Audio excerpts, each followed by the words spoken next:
Hello everyone, welcome back to this channel. In this video, I will show you the easy and clear steps on how to show the Bookmarks bar Duckduckgo app in computer. So how to show the Bookmarks bar Duckduckgo app in computer?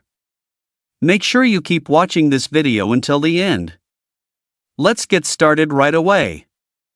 Firstly, just go to the Duckduckgo application on your computer. Here it is already on the initial display of the Duckduckgo application. For a set custom home in Duckduckgo, just point the cursor to the upper corner of the screen. Here, tap three dots, and a scrolling menu will appear. And select the Settings menu. Here we are already in the Settings menu and there are several menu options that can be used. Tap Menu, Appearance. Now this is in the Appearance menu. And on the Bookmark bar, tap Activate on Show Bookmark bar. Now here look at the right side of the screen.